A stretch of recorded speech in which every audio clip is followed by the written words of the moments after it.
Está começando agora o nosso Encontro com a Justiça. Encontro com a Justiça dessa semana, entrevistando Cláudio Nascimento, ex-superintendente de Direitos Individuais, Difusos e Coletivos do Estado do Rio de Janeiro. E vamos conversar sobre a questão da política LGBT no Brasil. As pessoas têm a liberdade de ser e de se colocar socialmente da forma que achar que é mais feliz? Vocês vão ter oportunidade e esse programa conta com a colaboração maravilhosa do jornalista Yata Anderson, da advogada da Anacrim, doutora Flávia Frois, e do desembargador Antônio Carlos Esteves. Cláudio Nascimento, um nome que já entrou para a história, defesa dos direitos humanos, defesa do LGBT, e tem várias outras letras que compõem, porque à medida que as pessoas vão se revelando, se descobrindo, se apresentando, outras são os grupos que precisam ser respeitados como seres humanos, com os direitos que temos de viver da forma que melhor nos aprouver. Não é isso, querido Cláudio? Que bom você estar aqui no nosso Encontro com a Justiça. Vamos ver se um dia o Brasil se encontra com o respeito que devemos ter todos uns com os outros. Muito bem-vindo. Obrigado, Ciro. Obrigado a vocês aqui hoje também. Esse programa Encontro com a Justiça tem um papel importantíssimo, tanto de discutir com a sociedade, né, os diversos embrólios e perspectivas dos princípios da justiça, como também ser um elemento que colabora internamente para a própria justiça também se repensar, né, e avançar no sentido de ampliar direitos. É uma honra estar aqui e eu estou no movimento social LGBT há 30 anos. E assim, a história do movimento LGBT é uma história de luta pessoal de cada um, cada uma, para resistir ao preconceito, resistir à discriminação. Pessoalmente, eu tive uma história de muita discriminação ao longo da minha vida. Eu tenho 47 anos e vou fazer 48. E, por exemplo, aos 18 anos eu tive a primeira situação que, quando foi contar para minha família da minha sexualidade, eu tive a porta da rua como a minha serventia, né, como lugar para que, se eu quisesse manter a minha sexualidade, eu teria que então vivenciá-la em outro espaço. Então foi a primeira grande violência que eu vivi, e naquele momento que eu já estava no ativismo de luta pelos direitos, desde os 13 para 14 anos, movimento de bairro, movimento de juventude, movimento de cultura, eu disse para mim mesmo que então eu precisava transformar aquela dor, aquela situação de tristeza em algo que pudesse gerar mudanças na sociedade para mim e para as pessoas da minha comunidade.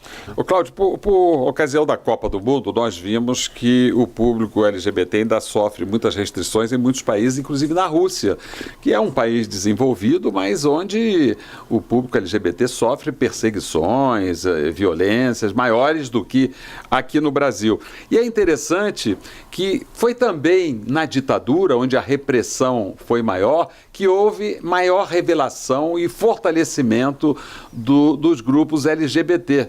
É interessante que quanto maior a repressão, mais fortalece os grupos que resistem e que buscam respeito. Você também identificou isso na história? Então, na ditadura militar do Brasil, tem um grupo que é a Turma OK, aqui no Rio de Janeiro, que é um clube social, né, de gays, que eles fazem shows e tudo. E na ditadura, é o grupo mais antigo, foi fundado em 1960. E ele passou pela ditadura. E nesse período, não podia ter reuniões públicas, coletivas assim, então eles faziam reuniões nos apartamentos. E para poder, sempre ao final de uma apresentação de um show, as pessoas não batiam palma, fazia as palmas dos surdos, né? Para justamente não chamar a atenção dos moradores vizinhos e daí chamar a polícia, a repressão. E durante esse período todo, então, o movimento se estruturou mais em questões culturais e tal. No meados de 70, que começa o movimento a tomar um corpo.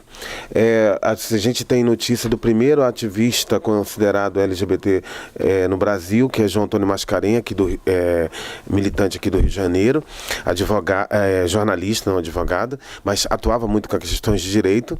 E a gente tem, então, o movimento se acredita que se funda de 77 para 78, quando a gente organiza um encontro de uma revista americana, Gay Sunshine, e essa revista faria um encontro na Universidade Federal do Rio de Janeiro, e por conta de rejeições na última hora não foi possível realizar o encontro lá. E daí então teve que fazer num hotel, e daí então mostrou naquele momento ali todas as dificuldades para que esse debate pudesse andar. Tanto do ponto de vista dos conservadores, da direita e da ditadura, mas também encontrava em setores da esquerda uma ideia também equivocada ainda de que primeiro precisava cuidar do paraíso, de construir um paraíso econômico, para depois lá na frente discutir questões culturais. Então, desde o início do movimento no Brasil, a gente tem esse debate que não é possível discutir mudança econômica sem mudança cultural. As duas coisas precisam estar o tempo todo conectadas para que a gente tenha avanços concretos.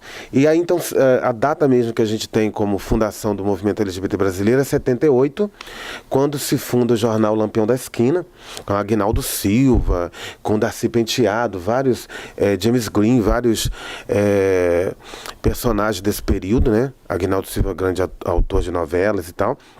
E aí esse jornal se tornou um canal de comunicação para toda a comunidade LGBT no Brasil, porque até então era tudo estanque. À medida que se criou um jornal que vendia-se nas bancas e tal, era tipo, a gente brincava que era o Pasquim nosso, né? A gente então conseguiu conectar, e daí surgiu o Grupo Somos em São Paulo, depois Rio de Janeiro também, e daí foi se nucleando pelo Brasil inteiro. Então, assim, logicamente o que o senhor está dizendo é correto, que à medida que também você tem uma repressão aos direitos, à existência humana, as pessoas vão buscar alguma forma de também lutar contra esse poder hegemônico e tomar uma postura também de questionamento. E aí, voltando à questão agora da Copa, né, é uma lástima a gente ter uma FIFA, por exemplo, e uma comunidade europeia de, por exemplo, não ter protestado de realizar uma Copa do Mundo num país que viola direitos humanos, né? Isso é um absurdo grandioso. Inclusive o próprio Brasil, eu reclamei com o ministro da Justiça brasileiro de que o Brasil fazia um conjunto de recomendações aos brasileiros e brasileiras LGBT que fosse para a Rússia, não podia beijar, não podia abraçar, não podia usar a bandeira do arco-íris, não podia nada. Então, assim, e sem ter tido primeiro nenhum tipo de posicionamento do governo brasileiro diante da FIFA e diante da Rússia de cobrança do respeito aos direitos humanos. Então, assim, um princípio que eu acho que até nós mandamos uma carta para a FIFA dizendo o seguinte: FIFA, vocês precisam colocar como um dos critérios para realizar Copas do Mundo em sedes de países o critério de respeito integral aos direitos humanos. Cláudio, vamos começar então tentando esclarecer um ponto que aflige a todas as pessoas. Opção sexual. Eu tenho horror a essa frase porque ela é filha dileta da discriminação e da ignorância. Porque o que é a opção? Opção é uma vontade. O fato de a pessoa ser assim ou assado de uma forma humana depende de vontade ou é uma designação irreversível? Bacana essa pergunta, porque ainda tem muitos mitos e tabus em relação à sexualidade humana, né? E parte de uma ideia de uma escolha, de um estatuto de condição, onde alguém decide em algum momento se ela escolhe A ou B. A sexualidade humana é algo muito complexo, né? Muito subjetivo, que quando a pessoa se percebe desejando ou sentindo alguém do sexo oposto ou do mesmo sexo ou de ambos os sexos, isso acontece naturalmente. Então não é um processo automático, né, estanque, que você escolhe. Muita gente já perguntou para mim assim, quando você virou gay, né? Ninguém vira gay, ninguém opta por ser gay ou por lésbico, por ser travesti ou transexual, porque quando a gente já se percebe, a gente se percebe já tanto no ponto de vista do desejo, da atração, quanto do ponto de vista da cultura, do sentimento, da subjetividade. Então eu digo o seguinte sempre, opção é quando eu vou ao mercado e escolho entre comprar óleo de semente de girassol, de semente de soja ou de canola, né? Então eu posso até ter a minha liberdade de escolha um pouco infringida, a depender do valor que eu tenha guardado para comprar um óleo de tal semente. Mas ali, de alguma forma, eu tenho uma escolha. Na sexualidade humana, não. Ninguém, mesmo o heterossexual, isso que é uma questão, por exemplo, tem, claro, uma educação que desde o início, quando a criança nasce, ou até antes, já a escolha da roupa, o azulzinho para o menino, o rosinha para a menina, faz assim, faz assado com o quarto, já é uma imposição de gênero que a sociedade, ao longo das culturas, vem impondo. Porém, isso e ao longo da vida, tem o que a gente chama de heteronormatização, né, que é a imposição da heterossexualidade como uma norma social existente que obrigaria culturalmente todo mundo a ter que seguir. Isso significa alguma atitude contrária aos heterossexuais, a nossa análise? Não. Claro que não. As pessoas têm o direito de serem gays, lésbicos, travestis, transexuais, heterossexuais, bissexuais. No entanto, ao contrário, não existe essa perspectiva na sociedade de reconhecer que uma pessoa pode ter um conjunto amplo de possibilidades, né, de expressão da sua sexualidade humana. Você está explicando muito bem que não se trata de uma opção, e sim não. É uma determinação. E quando foi que essa determinação apareceu na sua vida? Foi como você estava revelando, com a sua família, dentro da sua própria família, ou você sofreu algum tipo de discriminação em trabalho, em escola, Então, primeiro assim, a gente chamaria, por exemplo, a heterossexualidade, a homossexualidade, a bissexualidade de uma expressão da sexualidade humana, uma identidade, né?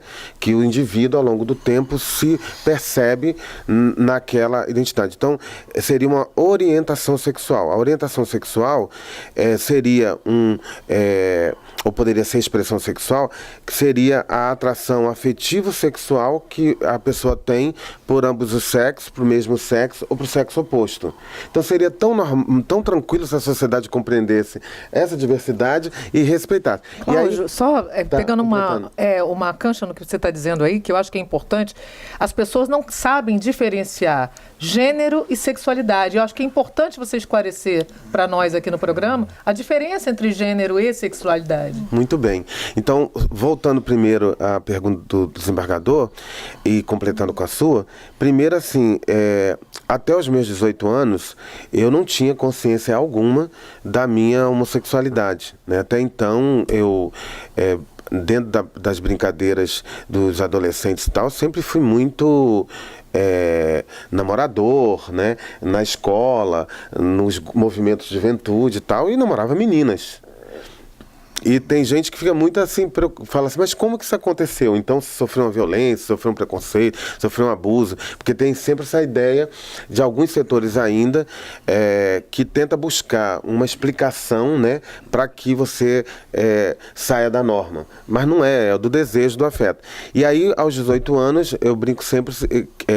eu tomei consciência desse desejo por outro rapaz com um beijo roubado, simples assim, não teve nem sequer nenhum tipo de ato sexual, e dali eu tomei consciência que foi diferente aquele beijo em relação a qualquer outro que eu tive anteriormente. Dali eu tomei consciência que eu tinha uma identidade gay e que eu precisava reconhecer esse meu afeto, meu desejo e tal. E aí o que a Frois coloca, a doutora Flávia, é importante, importante porque tem uma confusão imensa e fazem uma fusão entre gênero e sexualidade humana.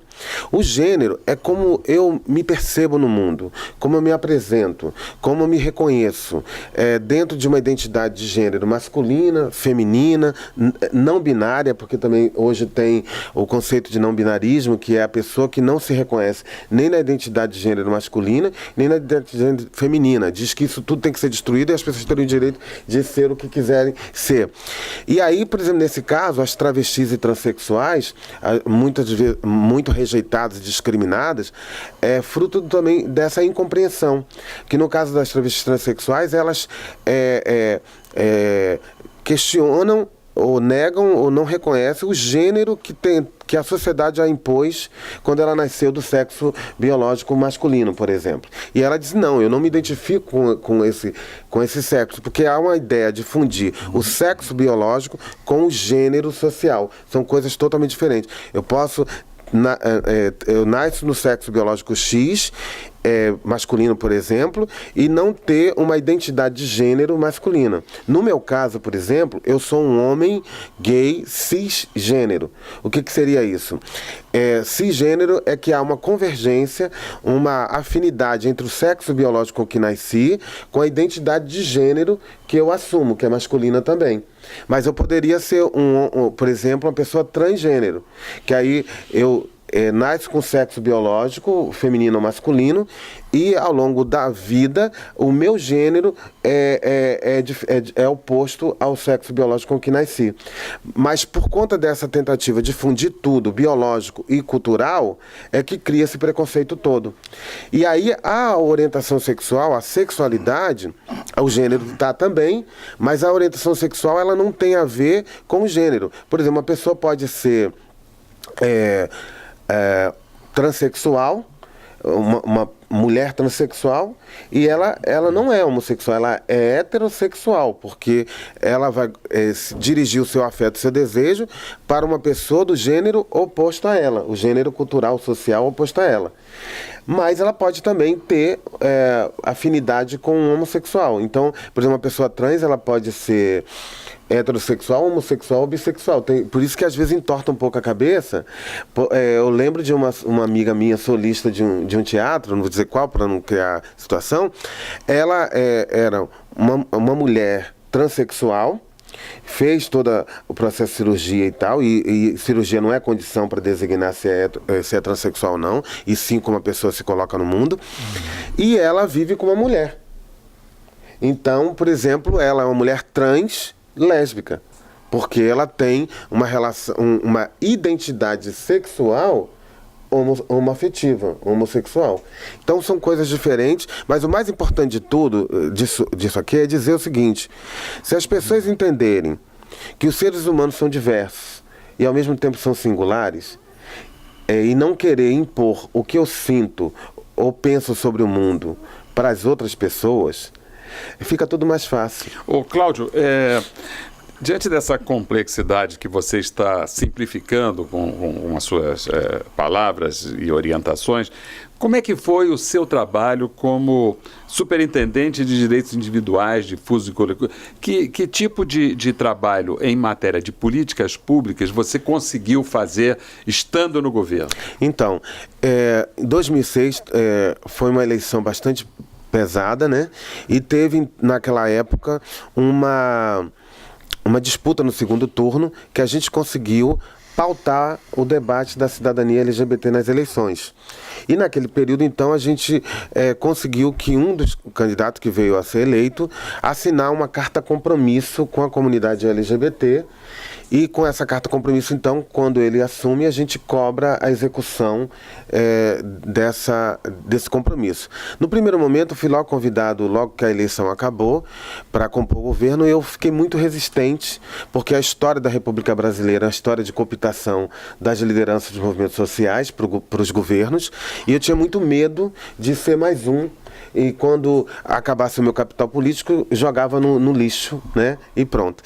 Então eu passei de novembro de 2006 até junho de 2007 resistindo até que eu aceitei assumir, então, essa função.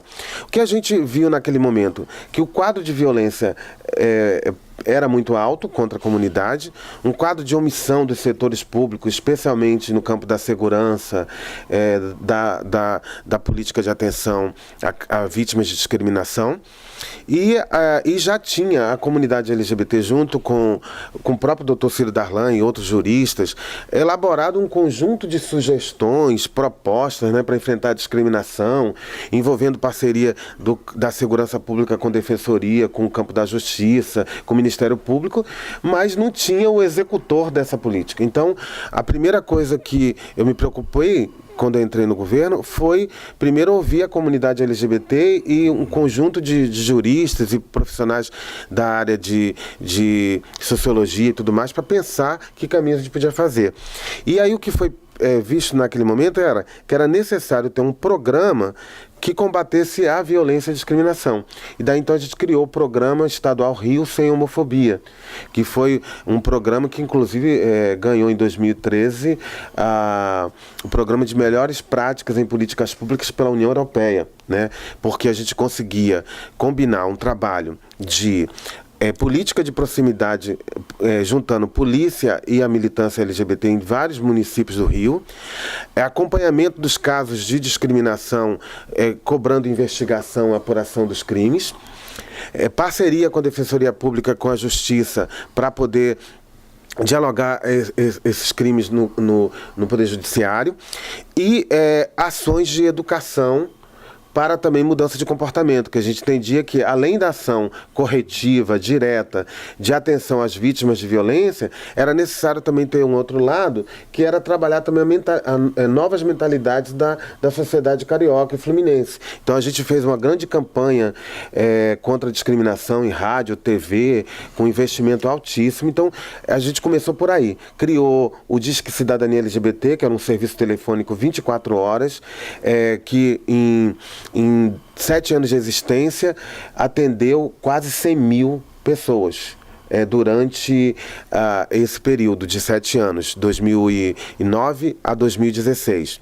Criamos centros de cidadania LGBT com advogados, psicólogos, assistentes sociais em regiões diferentes do estado, para atender também familiares, LGBTs vítimas de discriminação e violência, e também começar a atuar, e Ciro é parte disso, que ele sempre dizia para mim: é importante ter uma atitude defensiva, de defender os direitos, de defender os casos de discriminação, mas é preciso também ter agenda propositiva para trabalhar a promoção dos direitos. Eu sempre falava quem diz isso, Cláudio? Eu me perdi aqui. O Ciro Darlan sempre foi uma pessoa que me inspirei muito. E ele dizia sempre: tome cuidado para não fazer uma agenda pública só defensiva, de só atuar nos casos de discriminação. É preciso também agir na educação e agir também na promoção de uma agenda pelos direitos. Por que da pergunta, Cláudio? Porque há pessoas que passam a vida inteira na tentativa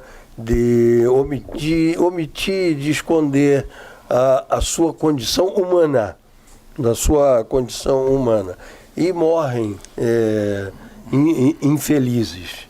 Não é? Essas pessoas que dizem aí, não se assumem, aliás, as expressões são as piores. Eu estou dizendo para você, sim, que é para você me dizer o que você sente em relação saiu do armário. Eu tenho outra frase que me agride, de pessoa que não tem a menor noção do que seja a condição humana.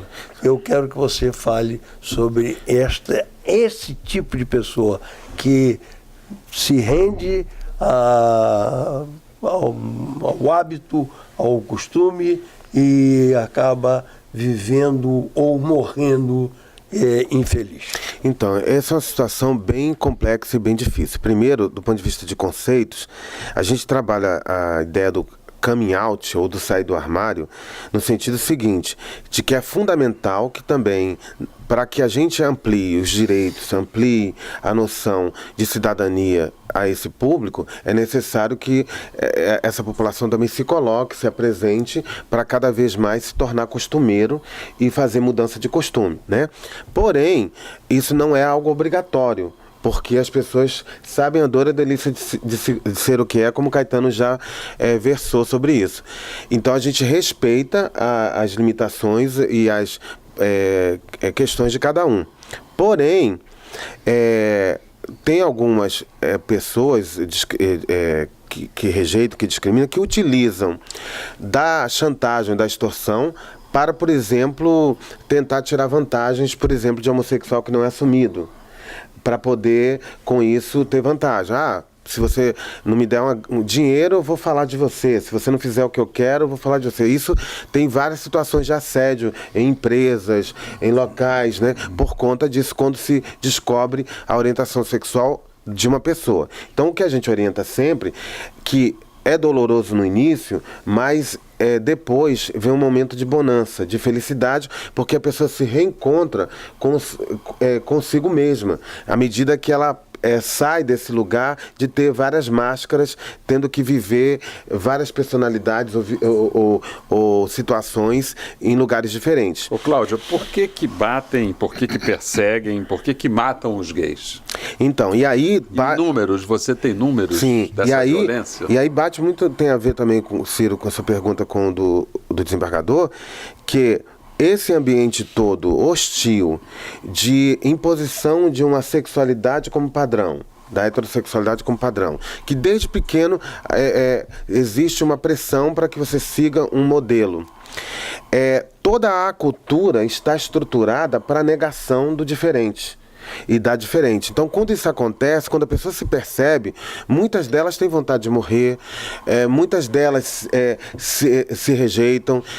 Eu mesmo conheço várias pessoas que tentaram suicídio por conta do preconceito, da discriminação. A gente diz para você que está vivenciando isso, procure a gente, procure órgãos, que hoje tem vários para orientar, para dar apoio psicológico e tudo mais. E aí, Ciro, os dados são gravíssimos. Hoje a gente tem a cada 20 horas um homossexual assassinado no Brasil. A cada 18 horas, uma travesti, uma transexual assassinada no Brasil. Nós temos dados, por exemplo, do tempo que eu trabalhei no governo do estado, que eu saí há um ano atrás, de que em pesquisas que a gente realizou durante esse período de 9 anos, mais de 40% das pessoas entrevistadas relataram já ter sofrido algum tipo de discriminação, agressão verbal, agressão física, né? E o mais assustador, que 45% no próprio seio da família, né, ou da vizinhança, ou seja, um ambiente que seria para gerar algum nível de estabilidade, até para ele se encontrar, ou ela se encontrar, se fortalecer, para enfrentar essa discussão na sociedade, até começa nesse lugar, como aconteceu comigo. Eu, aos 18 anos, eu tive que sair de casa, e durante quase um ano da minha vida eu fiquei entre a casa de um amigo ou em uma praça. Agora, Cláudio, uma questão que você colocou aí é, sobretudo, a questão da educação, né? A heteronormatividade, como norma social, ela tem que ser combatida com educação, não restam dúvidas, né? Mas cresce da mesma maneira que as iniciativas, como a cartilha para educar as crianças, que teve muita resistência das bancadas fundamentalistas, né? Que acabam fomentando esse espírito do preconceito, né? Qual seria a pauta, uma pauta mais proativa da comunidade, para que a sociedade entendesse a necessidade de uma educação para a diversidade? Então, em primeiro lugar, uma coisa que o movimento conseguiu e que foi muito certeiro foi realizar no Brasil as paradas do orgulho LGBT. Hoje, por exemplo, 40% das pessoas que frequentam as paradas do orgulho LGBT no país são heterossexuais, são familiares, são amigos, são pessoas que vão às paradas porque querem prestar o seu apoio. Então isso é super bacana, né? Mostrar que é um evento que é para celebrar a luta contra a discriminação, que não tem só gays e lésbicas e travestis e transexuais, que já a sociedade participa. Então a Parada de Copacabana, 1 milhão de pessoas, 400 mil pessoas são heterossexuais que vão ao evento. Isso pra gente é magnífico. Como é que foi em Madureira? Madureira foi lindo, cheio também, 1 milhão de pessoas também, pessoas de todos os subúrbios, de municípios do interior. Então isso mostra que é uma ação direta. Mas é fundamental também que o campo da educação, da TV e tudo mais, discuta, claro, dentro dos diversos níveis e escalas, a temática da diversidade e da sexualidade. O que aconteceu? Setores conservadores, de fundamentalistas religiosos, criaram um sentimento de terror na sociedade, dizendo que nós queríamos recrutar as criancinhas para serem homossexuais, né? E daí criou toda uma ideia de que a gente estava fazendo apologia da homossexualidade. Em primeiro lugar, isso tem a ver com um projeto que estava no Ministério da Educação, que maldosamente chamaram de kit gay, né? E que na época não era um programa de combate à discriminação nas escolas, trabalhando com o conceito de diversidade. O material, por exemplo, era um vídeo que mostrava negros e brancos, crianças com cabelo cortado diferente, com roupas diferentes, tarará. Não era ainda, por exemplo, para falar da homossexualidade diretamente, até porque a escala dos parâmetros curriculares, você tem limites de como trabalhar os conteúdos, né, para cada ciclo escolar. Então tinha todo esse cuidado de, no primeiro ciclo, por exemplo, segundo, era tratar da diversidade humana no geral, e não uma questão mais específica. Já no ensino médio para frente, você trabalharia temas mais da sexualidade humana. E sempre numa ideia de trabalhar a questão do conceito do respeito às diferenças, né? Mas aí criou todo esse terror, e aí a presidenta, à época, na minha opinião, ela errou, né, de aceitar a pressão dos setores fundamentalistas e pediu então para o ministro da Educação retirar o projeto de pauta. E aí isso, de alguma forma, contribuiu para que esses setores se sentissem encorajados a continuar agindo de forma perversa nesse tema. Ô, Cláudio, eu queria trazer uma informação com relação à participação do movimento de vocês na Copa do Mundo, para dizer o seguinte: a FIFA estabelece, e se você não sabe, os telespectadores, eu vou informar, a FIFA tem mais filiados que a própria ONU. Então são cerca de 184 países filiados à FIFA. E ela determina, não aconselha que não haja nenhum tipo de manifestação a não ser sobre o futebol, dentro e fora do campo. Não permite faixas, não permite, muito menos a participação do Estado. Você disse que procurou, não foi isso? Vocês procuraram, não?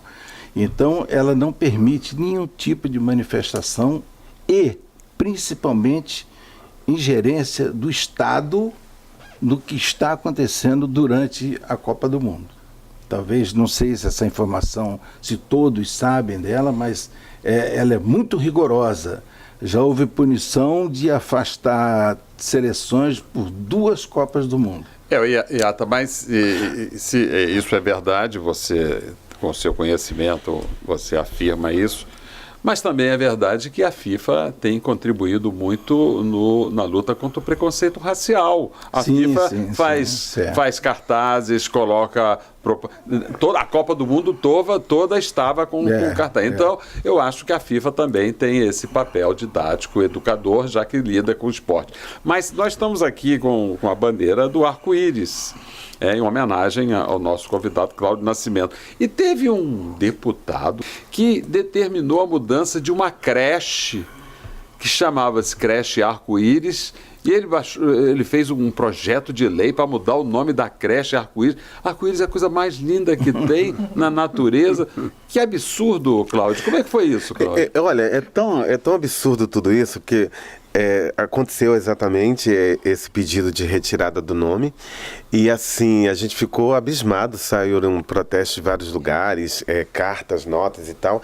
Eles estão tão enlouquecidos, esse grupo mais reacionário, que, para vocês terem ideia, na discussão do Plano Municipal de Educação, que tinha parte da trabalhar a diversidade e pluralidade nas escolas, e aí eles atuaram para retirar esse tema do plano. E aí, o absurdo de tudo, que como a palavra gênero alimentício, né, também tinha no plano de educação dizendo para garantir às crianças acesso, né, a gênero alimentício na escola, tirou a palavra gênero. Porque tinha que tirar a palavra gênero de tudo quanto é lugar, então até da palavra gênero alimentício teve que tirar. Isso foi uma febre no Brasil todo. E aí, eu acho que tem a ver também com o que a gente está dizendo com relação à FIFA. Eu não estou dizendo que a FIFA tenha uma posição homofóbica. O que eu estou dizendo que, no mínimo, é uma posição omissa. Por quê? Porque se ela que, junto com o Comitê da Copa, determina e escolhe o país que vai sediar, ela deveria ter uma regra mínima que país que tem legislação oficial que persegue homossexuais ou qualquer outro segmento da sociedade, ofende os direitos humanos, não deveria acontecer. É nesse sentido. E o segundo é o que o doutor Ciro colocou, que é também o seguinte, a FIFA já deu exemplos com relação ao combate ao racismo que foram importantíssimos. E qual é a primeira palavra que, quando um jogador perde a bola, erra no gol e tal? Assim, é uma coisa muito forte. Eu não vou usar aqui por conta do programa, mas todo mundo sabe, né?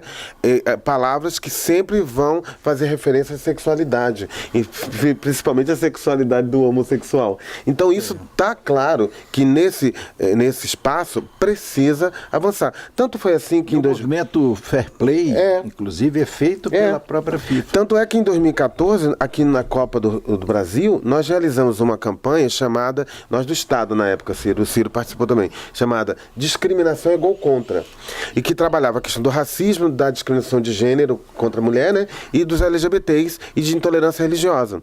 A gente queria que a FIFA incorporasse essa agenda, era uma campanha que nós fizemos tudo, só para entrar com a campanha. Não entrou a campanha em lugar nenhum nesse período.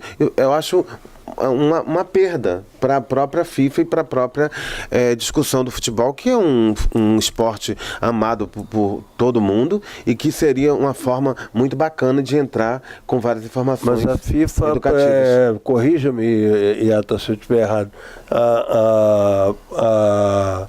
a FIFA não toma posição contra ou a favor.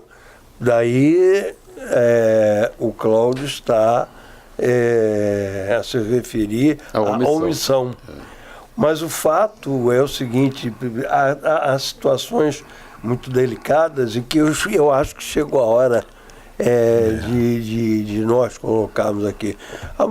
Os mais agressivos contra uma situação determinada é porque, na realidade, tem um componente homossexual e do qual quer se livrar. Você tem alguma coisa a dizer acerca dessa teoria? Porque essa teoria tem sido debatida. Isso é polêmico, inclusive a gente tem discutido que não. Porque, de certa forma, acaba sendo, de novo, uma tentativa de setores da sociedade de jogar para a nossa conta um problema que é muito mais amplo. Então não é porque um gay enrustido, que tenha situações de um gay egodistônico, que a gente chama, que se reprime em relação à sua sexualidade, e com isso então ele passa a ter uma postura de rejeição a qualquer coisa que se relacione ao tema. Isso existe, é objetivo. Porém, a gente está falando de um sistema cultural muito mais amplo, aonde se determina como sistema de sexualidade humana a heterossexualidade como padrão. Então qualquer coisa que se afaste disso vai ser motivo de perseguição. Então vira uma ideologia.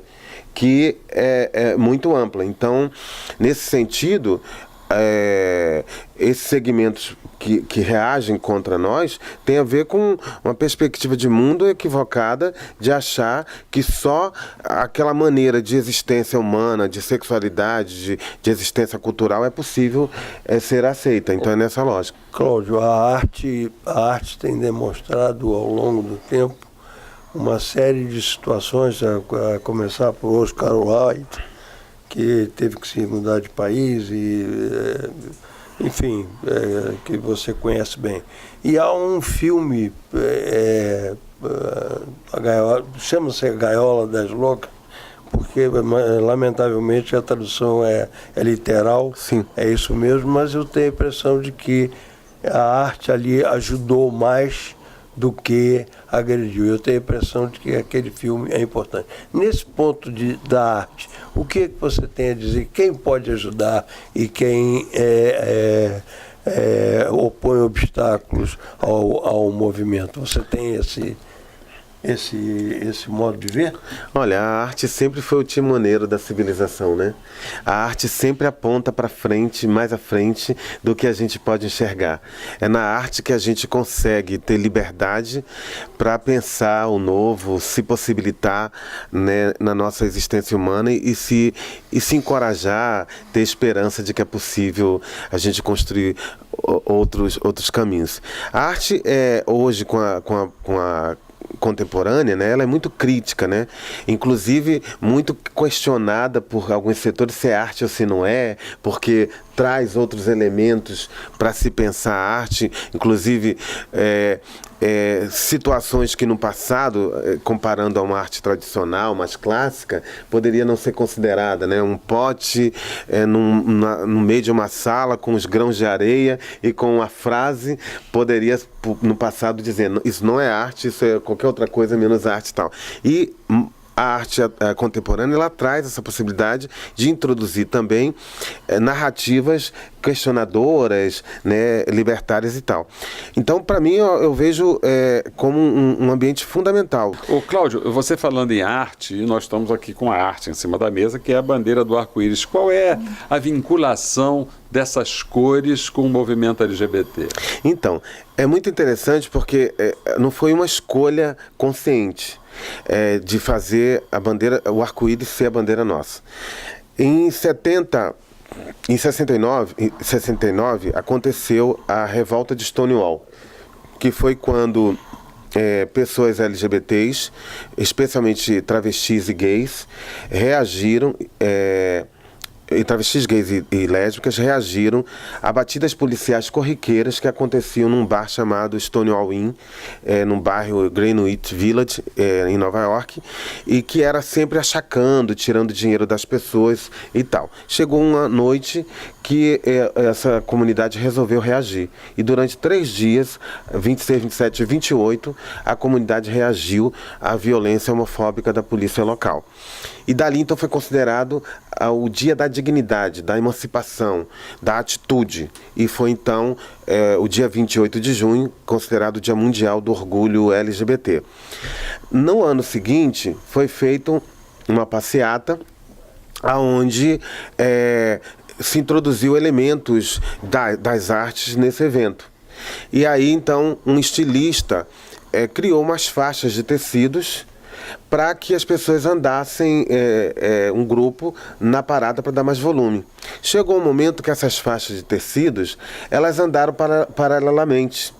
E eram 8 cores, né? E aí ele percebeu que poderia virar bandeira. Então a primeira bandeira tinha 8 cores. E aí no ano seguinte, por questões de produção industrial, tecido e acabou ficando nas 6 cores. E o que isso significa, essas 6 cores? Elas significam o seguinte: cores tão díspares, tão diferentes, conseguem ser tão harmônicas juntas. O que a gente quer dizer é que é possível ter a unidade na diversidade, que é possível a gente viver em civilização, todo mundo se respeitando com igualdade e ao mesmo tempo com respeito às diferenças. Quais são os projetos do movimento? Parece que você vai fazer um filme, tem um negócio de um livro, exposições. Quais são os próximos passos aí de fortalecimento do movimento? Então, Ciro, a história do movimento é a história de muitas lutas, resistências e de algumas conquistas. E a gente entende que é fundamental também reconhecer essa trajetória e reconhecer essa memória, para que também a sociedade atual possa, acessando, né, as informações sistematizadas, possam também ver o quanto que já se lutou. Então, a gente esse ano comemora 40 anos do movimento LGBT brasileiro, né? Então, o Grupo Arco-Íris, a Universidade Federal do Rio Grande, no Rio Grande do Sul, resolveu se juntar e produzir um projeto chamado Quando Ousamos Existir, que é um conjunto de 2 filmes longas-metragens e mais uma série de vários curtas, onde nós vamos contar essa trajetória do movimento LGBT, como ele se deu, quais foram as principais dificuldades no início, a ditadura militar, as principais lutas. Por exemplo, nós conseguimos antes mesmo da Organização Mundial de Saúde, que foi em 90, nós em 85 retiramos a homossexualidade do Código Nacional de Doenças, do INAMPS. Isso foi uma luta de Dr. Luiz Motti, João Antônio Mascarenhas, do Grupo Gay da Bahia e Associação Triângulo Rosa. Nós tivemos uma participação forte na Constituinte de 88. Tem histórias impressionantes, assim, a primeira vez que um homossexual falou no Congresso Nacional defendendo a nossa pauta. Então, assim, tem histórias lindas, né, de direitos, de defesa de direitos. E no Congresso Nacional você tem representações? Então, hoje nós temos o deputado federal Jean Willis, né? É fundamental ampliar a representação homossexual, transexual no Congresso, porém a gente acredita também que é fundamental reconhecer e apoiar parlamentares que sempre tiveram uma agenda de defesa dessa pauta. Algumas semanas atrás, aí um vereador, pastor, fazendo trejeitos, imitando e fazendo pouco de um outro ilustre vereador gay. Isso é cristão? Isso é alguma coisa que se possa nominar como respeito, dignidade da pessoa, dentro de uma Câmara dos Vereadores? Você chegou a ver isso? Pois é, isso foi um assinte, né? Uma coisa assim medonha.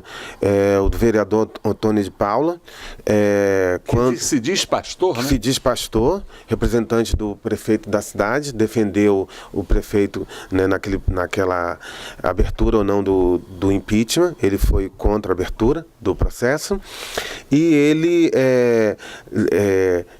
provocando o vereador David Miranda, que é um vereador assumidamente gay da cidade, o único vereador assumidamente gay da cidade. Na época nós tínhamos 2 há alguns meses atrás, que tinha também Marielle Franco, que era uma ativista de direitos humanos, né? Marielle Presente. Marielle Presente, que era também lésbica, assumida e tudo mais. Agora nós temos o David. E foi assim absurdo, ele fazendo trejeitos, tentando de alguma forma mostrar para a sociedade, tipo assim, que a gente só tem uma maneira de expressão de sexualidade e de forma jocosa, atacando a dignidade do vereador. A gente reagiu fortemente, mas assim, o que mostra que valores são esses, porque o que eu aprendi na minha família, que também parte dela é evangélica e católica, foi de respeito ao outro, de valorização, de não humilhação do outro. Isso foi uma coisa assim absurda. E isso se diz um vereador cristão, representante de uma perspectiva religiosa. É uma pena, até porque no parlamento não deveria ser representante de nenhuma religião, porque quando ele é eleito para representar toda a sociedade, né? Então ali ele não pode querer representar só um segmento religioso em detrimento de outro. E tem a laicidade do Estado, que é fundamental ser respeitada, né? Não pode vincular Estado e Igreja. E o que a gente está vendo na nossa prefeitura local é uma situação indecorosa, né? Onde cada vez mais essa mistura entre religião e gestão pública acontece descaradamente.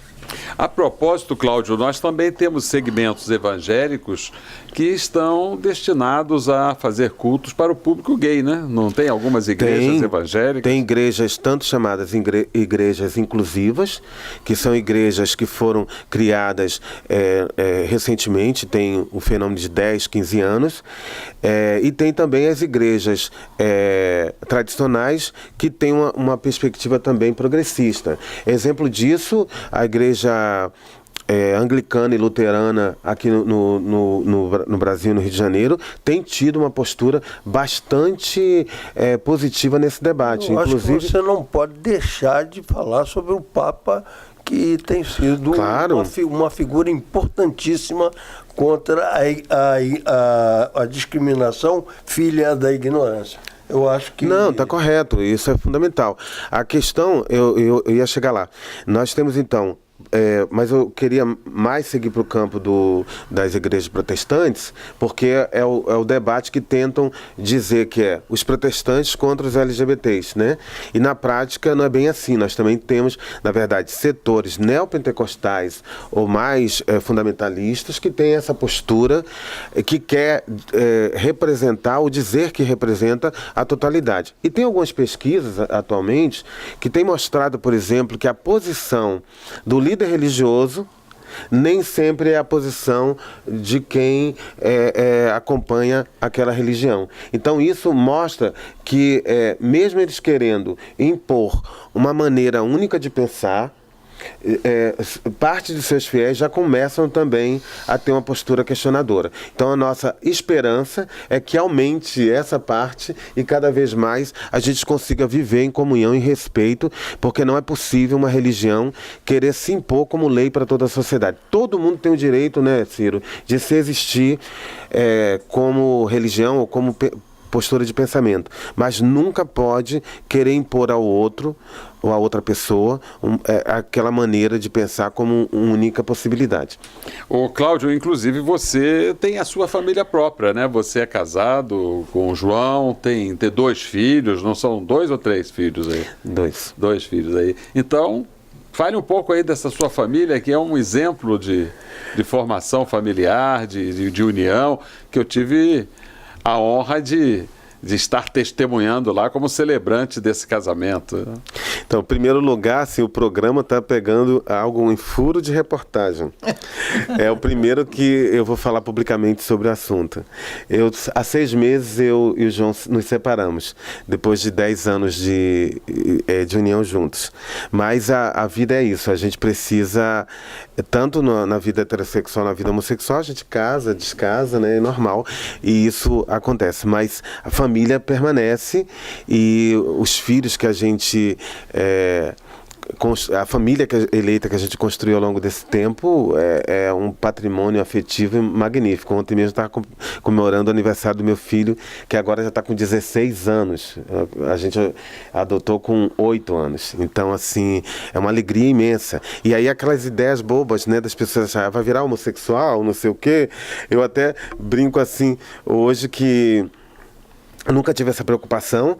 E meu filho é um filho extremamente respeitoso com todas as sexualidades.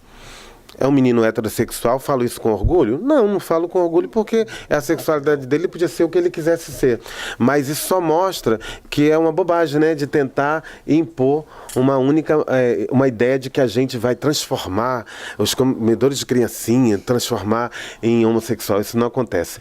Todos os 2 filhos são heterossexuais e eu até brinco, poxa, viveu numa família com a educação nossa, ninguém é homossexual. Eu brinco, claro, né? Porque eu acho que isso não tem nada a ver, a sexualidade de cada um, e eu respeito bastante. Mas assim, hoje são mais de 100 mil casamentos no Brasil, né, celebrados. O Dr. Ciro Darlan, nesse programa, acho que é importante dizer, foi um dos primeiros a ter esse cuidado e a celebrar casamentos. Tive a honra de todos os meus casamentos o Ciro ter celebrado. E dizer o seguinte, que o amor cabe em toda a família, em qualquer família. O que importa é o sentimento de afeto, de compreensão, de respeito mútuo. É isso que importa. Não importa se é homo, se é heterossexual, se é travesti, se é transexual. O que importa são todos e todas são cidadãos e precisam ter a proteção do Estado, o cuidado de todos, o respeito da sociedade. E essa foi a riqueza do nosso programa, Cláudio. Você trouxe informações preciosas. As cores do arco-íris aqui, que molduraram essa nossa mesa, mostraram como é importante essa diversidade e essa diversidade na unidade, porque somos todos seres humanos, todos devemos respeito mútuo uns aos outros. Estamos encerrando esse programa, espero que vocês, telespectadores, façam uma bela reflexão sobre toda essa temática de respeito aos direitos humanos. Somos todos da mesma família e devemos nos respeitar mutuamente, independente da cor que ostentamos na pele, independente da manifestação de amor, da diversidade desse amor que nós manifestamos, como diz o poeta, toda forma de amor vale a pena. E o programa de hoje contou com o nosso convidado, Cláudio Nascimento, a debatedora, a advogada Flávia Frois, da Anacrim, o jornalista Yata Anderson, o desembargador Antônio Carlos Esteves. Teve a direção de Celso Goulart, as imagens de Rafael Neves e a produção de Paulo Marinho e Tayana Alcântara. Até o próximo Encontro com a Justiça.